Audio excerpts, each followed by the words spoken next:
মিজানের কাছে দাঁড়িয়ে থাকবেন আপনার জন্য। হাসানকে কুরবান দিয়েছেন আপনার জন্য। আপনার এত দলিল লাগে নবীকে ভালোবাসতে, এত দলিল লাগে নবীকে ভালোবাসতে, আপনার এত দলিল লাগে। দলিল দরকার আমার।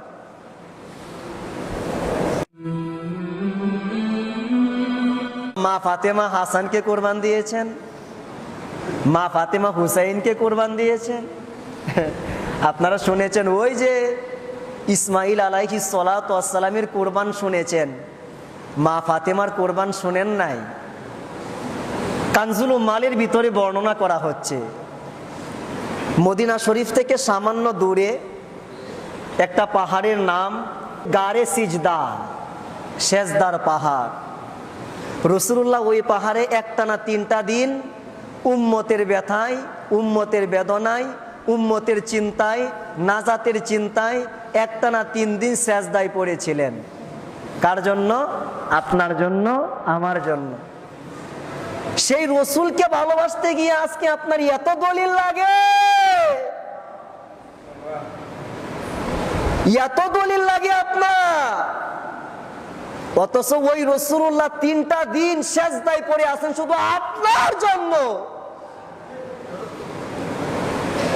রসুলে পাকের কোনো গুনাহ নাই। যে বলবে গুনাহ আছে, ইমানের দাবি সে কাফের। রসুলে পাক আগে থেকেই সাইয়্যিদুল মুরসালিন, আমলের দ্বারা হন নাই, তো সেজদায় পড়ে আছেন কেন? আপনার জন্য। উহুদে মার খান কেন? আপনার জন্য। তায়েফে মার খান কেন? আপনার জন্য। হাসরে ময়দানে চোখের পানি ছাড়বেন আপনার জন্য। ফুলসিরাতের ধারে দাঁড়াবেন আপনার জন্য। মিজানের কাছে দাঁড়িয়ে থাকবেন আপনার জন্য। হাসানকে কুরবান দিয়েছেন আপনার জন্য। আপনার এত দলিল লাগে নবীকে ভালোবাসতে, এত দলিল লাগে নবীকে ভালোবাসতে, আপনার এত দলিল লাগে। দলিল দরকার আমার। সেই রাসূলুল্লাহ পাহাড়ের মাঝখানে সেজদায় পড়ে আছেন। সাহাবীরা জানে না রাসূল কোথায়। ওই সাহাবীরা বলতো, নবী গো, নামাজ পড়া 1 নাম্বার ইবাদত, কিন্তু আমাদের কাছে না। রোজা রাখা 1 নাম্বার ইবাদত, কিন্তু আমাদের কাছে না। হজ করা ইবাদত 1 নাম্বার, কিন্তু আমাদের কাছে না। তো তোমাদের কাছে 1 নাম্বার ইবাদত কোনটা? কয় আন নাজরু ইলা ওয়াজহিকা। আপনি আমাদের সামনে দাঁড়িয়ে থাকবেন, আমরা গোলামের মতো আপনার চেহারার দিকে তাকিয়ে থাকবো, এটাই হচ্ছে আমাদের জন্য 1 নাম্বার ইবাদত। সেই সাহাবীরা 3 দিন ধরে নবীজিকে দেখতে পান না। সবাই পাগলের মতো হয়ে যাচ্ছেন, নবী কোথায়? আইনা রাসূলুল্লাহ, আমাদের নবী কোথায়? সবাই 3 দিন খোঁজাখুঁজি করলেন, পাইলেন না। অবশেষে ওই যে গাড়ি সিজদাতে গেলেন, গিয়ে দেখেন একটা রাখাল মেষ চড়াচ্ছে। বললেন, ভাই আমাদের নবীজিকে দেখছ? বলে, আমি তো ইহুদি, তোমাদের নবীকে চিনি না। তবে গত 3টা দিন ধরে এই 2 পাহাড়ের মাঝখানে একজন মানুষ সিজদায় পড়ে আছেন।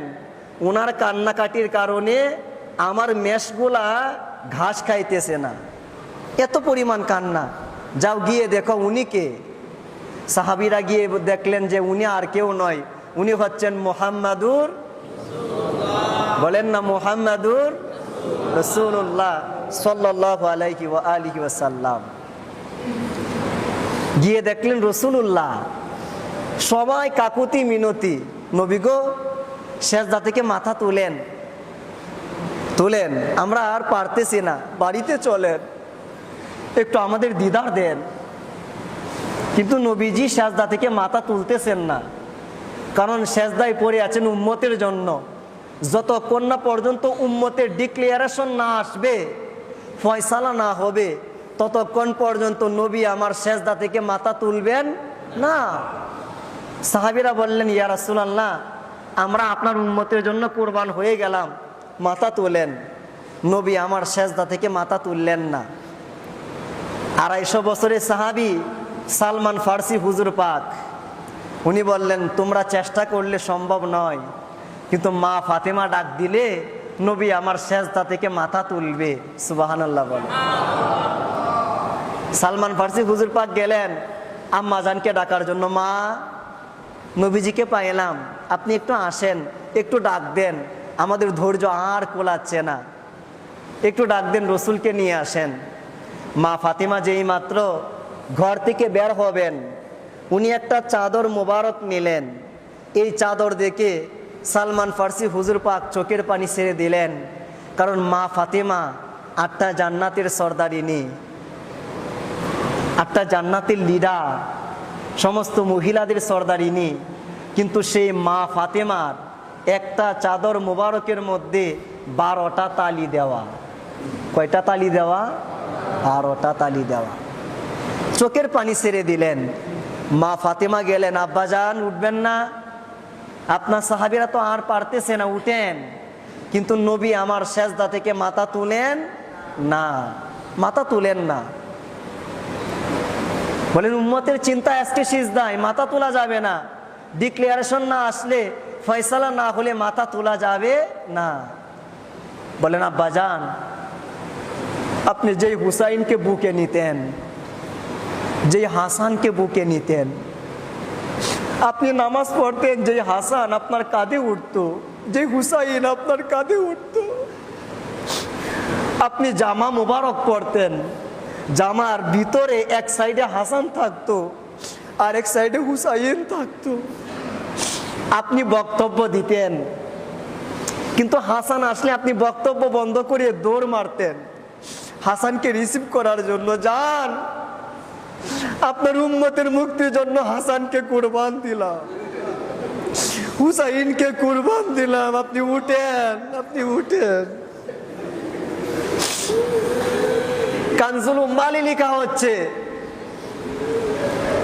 আল্লাহ পাক বললেন জিবরিল যাও, তাড়াতাড়ি যাও, নবীজির কাছে যাও, গিয়া সালাম দাও, বলো আর কান্নাকাটি করতে হবে না, কুরবান কবুল হয়েছে।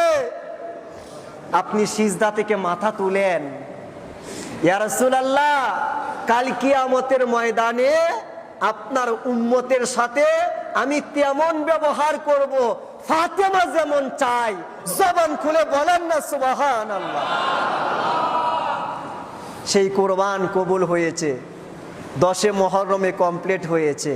ওয়াফাদাইনাহু বিযিবহিন আযীম।